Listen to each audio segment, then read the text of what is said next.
പുത്രിമാർ വിവാഹം ചെയ്ത് യാത്രയാകും. നമ്മുടെ ഹൃദയം ഇപ്പോൾ തന്നെ ശൂന്യമായിരിക്കുന്നു. എന്നാൽ സംഭവിച്ചത് എന്തായാലും അത് നല്ലതിനു വേണ്ടിയാണ്. രൂപനഗരത്തിന്റെ ഉത്തരവാദിത്വം ഏറ്റെടുത്താൽ അവൾ വീണ്ടും വീണ്ടും പ്രതിസന്ധികളിൽ അകപ്പെടും. നമുക്കെങ്ങനെ അത് അനുവദിക്കാൻ സാധിക്കും? നാം മഹാറാണിക്ക് വാക്ക് നൽകിയതാണ്. നാം നമ്മുടെ ജീവൻ വെടിഞ്ഞാലും രൂപവതിയുടെ രക്ഷ നിർവഹിക്കുമെന്ന്.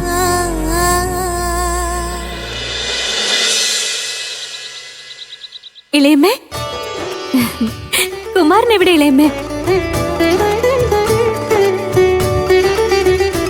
ഇളയമ്മേ, ഇളയമ്മ, നിങ്ങൾ ഇവിടെ എന്ത് ചെയ്യുകയാ? ആദ്യം നീ നമ്മോട് ഇക്കാര്യം പറയൂ. നിനക്കിപ്പോൾ എങ്ങനെയുണ്ട് രൂപവതി? നമുക്കിപ്പോൾ യാതൊരു പ്രശ്നവുമില്ല. നിങ്ങൾ ഇരുവരും എന്താണ് ചെയ്തുകൊണ്ടിരിക്കുന്നത്? നിന്റെ വിവാഹത്തിന് നമ്മുടെ അയൽ രാജ്യങ്ങളിലെ രാജാക്കന്മാര് എത്രയെത്ര ഉപഹാരങ്ങളാണ് അയച്ചിരിക്കുന്നത് നോക്കൂ. ഇത് നോക്ക്, ഇതെല്ലാം ഇപ്പോൾ വന്നതാണ്.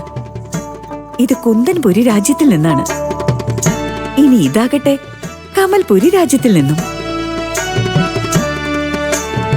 ഇവിടെ നിൽക്ക്, നാം നിനക്കൊരു കാര്യം കാണിച്ചു തരാം.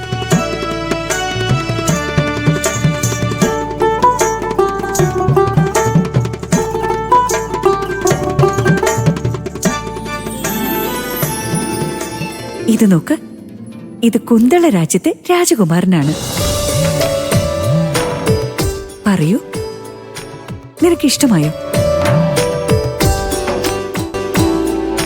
നാം എന്തു പറയാനാണ് ഇളയമ്മേ? അവിടത്തേക്ക് തോന്നുന്നത് തന്നെയാണ് ഉചിതം. എന്താ പുത്രി, വീണ്ടും നീ ഇങ്ങനെയൊക്കെ സംസാരിക്കുന്നത് എന്തിനാണ്? വിവാഹം ആരുടേതാണ്? ഇഷ്ടമാകേണ്ടത് നിനക്ക് മാത്രമല്ലേ പുത്രി? ആരുടെ കഴുത്തിലാണ് വരണമാല്യം അണിയിക്കുന്നത്? പറയൂ. അവിടത്തേക്ക് ഇഷ്ടമാകുന്നത് ആരെയാണെങ്കിലും അവരുടെ കഴുത്തിൽ വരണമാല്യം അണിയിക്കും. അവിടുത്തെ ഇഷ്ടം തന്നെയാണ് നമ്മുടെയും ഇഷ്ടം. എങ്കിൽ ശരി, അങ്ങനെയാകട്ടെ. എന്നാൽ രൂപവതി, നീ വിവാഹം കഴിച്ചു പോയി കഴിഞ്ഞാൽ നാം ഇവിടെ തനിച്ചാവില്ലേ പുത്രി? അവിടുന്ന് ആശങ്കപ്പെടേണ്ട ഇളയമ്മേ. വിവാഹശേഷം ഇളയമ്മയും ഒപ്പം കൊണ്ടുപോകുന്നതാണ്. മാത്രമല്ല, അനുജൻ രാജാവായതിനു ശേഷം അവന് സമയമുണ്ടാകില്ല. അവിടുന്ന് നമ്മോടൊപ്പം വന്നാലും. ചിരിച്ചോളൂ രൂപവതി, നിനക്ക് വേണ്ടത്രയും ചിരിച്ചുകൊള്ളൂ. നിന്നെ ഇവിടെ നിന്നും പറഞ്ഞയക്കട്ടെ. ബാക്കിയെല്ലാം പ്രതാപനും കുമാരനും നോക്കിക്കോളൂ. ഇനി നമുക്ക് അർഹതപ്പെട്ട സ്ഥാനം നാം നേടിയെടുത്തില്ലെങ്കിൽ നമ്മുടെ നാമം കാമിനി എന്നായിരിക്കില്ല. രൂപവതി, നമുക്ക് ക്ഷേത്രത്തിൽ പോവാനുള്ള സമയമായിരിക്കുന്നു. നിന്റെ സ്വയംവരത്തിന് മുൻപ് ക്ഷേത്രത്തിൽ പൂജകൾ നടത്തി പ്രജകൾക്ക് പ്രസാദം നൽകേണ്ടത് അനിവാര്യമാണ്. വരൂ. നമുക്കറിയാം ഇളയമ്മേ, നാം നന്നായി ഓർക്കുന്നു. എന്നാൽ ഇനി ഒട്ടും വൈകണ്ട.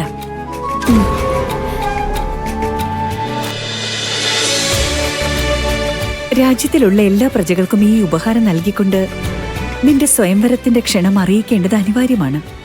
അങ്ങനെയാവട്ടെ. വരൂ, പല്ലക്ക് തയ്യാറായിരിക്കുന്നു.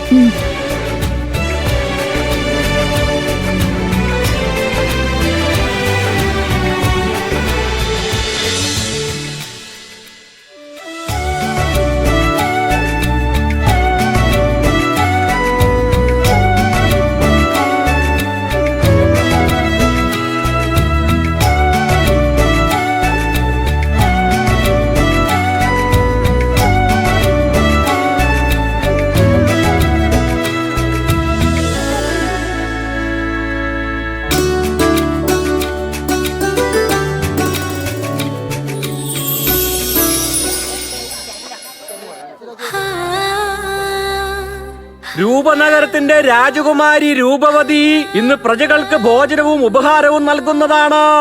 നിങ്ങൾ ഏവരും കടന്നു വന്നോളൂ. രാജകുമാരിയുടെ സ്വയംവരത്തിന് നിങ്ങൾ എല്ലാവരും എത്തിച്ചേരണം.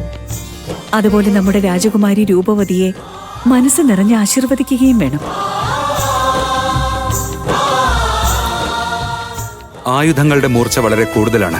അതുകൊണ്ട് നമ്മൾ ഇനി തിരികെ പോകുകയാണ് വേണ്ടത്. നമുക്ക് വളരെ നന്നായിട്ട് വിശക്കുന്നുണ്ട്. അതുകൊണ്ട് തന്നെ നാം ഇനി ഒന്നും കഴിക്കാതെ ഇവിടെ നിന്ന് മുന്നോട്ട് പോകില്ല. അഭിരാജ്, ഭക്ഷണത്തോട് ഇങ്ങനെ ആർത്തി കാണിക്കല്ലേ. എന്താണ് പറയുന്നത് സഹോദര? നാം മനുഷ്യനല്ലേ?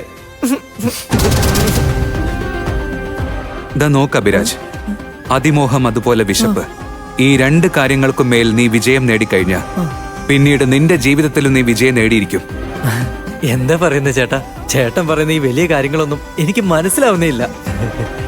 ഏട്ടൻ വലിയ ജ്ഞാനിയാണ്. എനിക്ക് ഏട്ടനെ പോലെ ആവാൻ സാധിക്കുന്നില്ലല്ലോ.